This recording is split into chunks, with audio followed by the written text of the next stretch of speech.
did the chief say again? Some old broad, some old geezer, somebody's dead, and there's inheritance for the taking.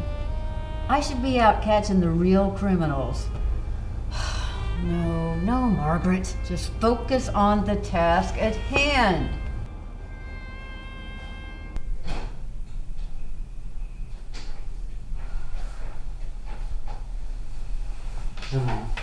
I'm going out with Nick and Michelle. I'll catch you later. Okay. Be safe. Okay. Text me when you get there. Help me! Somebody! Get your head in the game, Margaret. You've got work to do. I won't let them get away with this.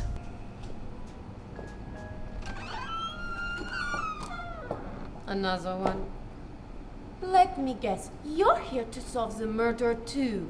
Two? Excuse me, sir? What do you mean, two? The female detective is already inside. What the hell? No! It can't be her!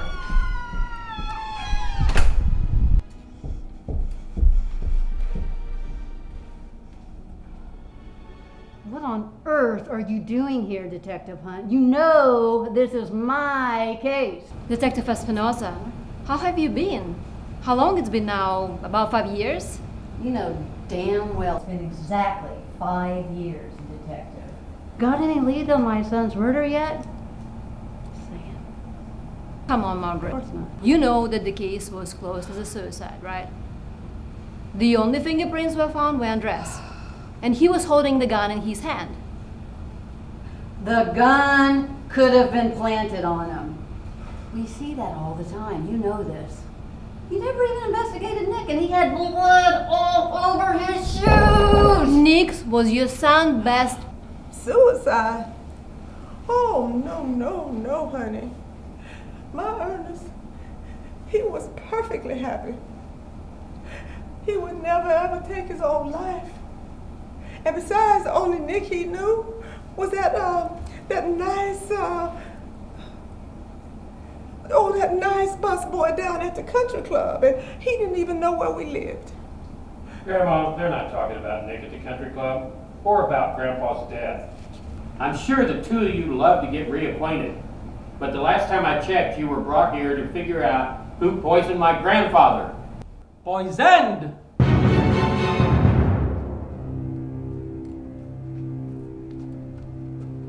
How do you know that's how he died?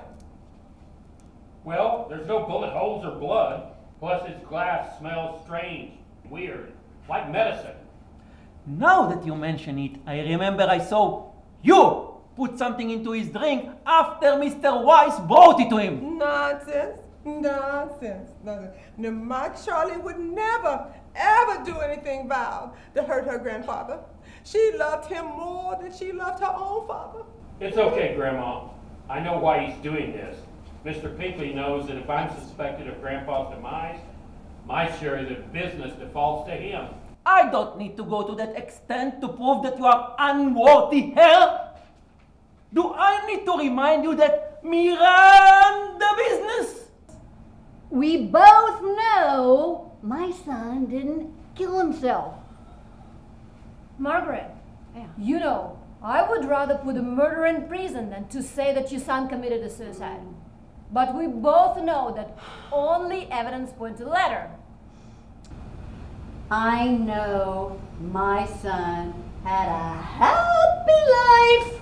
He was a straight-A student. He loved school and was devoted to the theater. Maybe one of those kids in his theater class envied him and decided to come after him. You never looked at all the possible angles. You didn't. Margaret, did you ever ask yourself how really well you knew Andres? Maybe he was afraid to tell you something because he was fearing a disappointment. That's a lie! Oh my God. My son knew that my love was unconditional. You know, that's something that you would never know anything about. How's that feel? Trans in the That's family. suicide or homicide? What is it? It's suicide. Oh, Grandma, What's that for? Aren't you supposed to find the murderer and not be the murderer? Mr. Pinkley, please. That's so cliche. You are not going to shoot us too, are you, Mr. Detective? Don't you get it, Pinkley? Why shouldn't I shoot you? You're the one who killed the old geezer and then tried to set up his granddaughter for the murder. You know, shooting you would be beyond justified. Not if I have anything to say about it.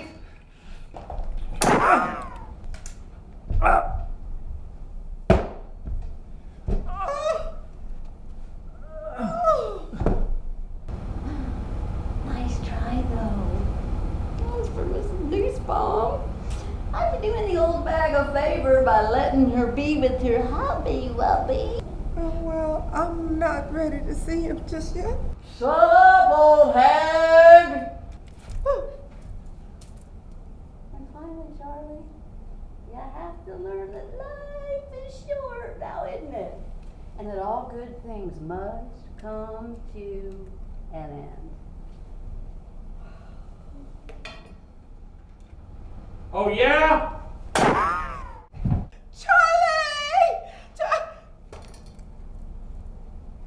Charlie!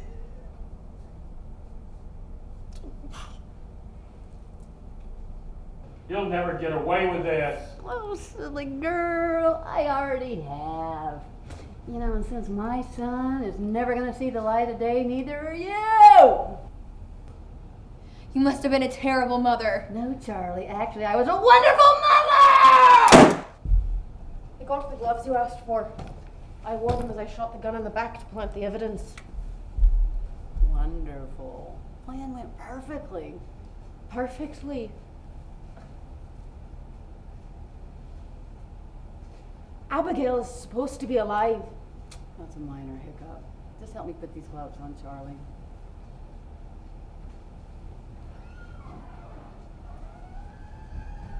Sorry I'm late, everyone. The transportation takes forever these. Margaret, what on earth are you doing? Margaret, the kid. I'll take care of it. Margaret. Bad timing, kid. Happy? I'll be happy once all of this is behind us.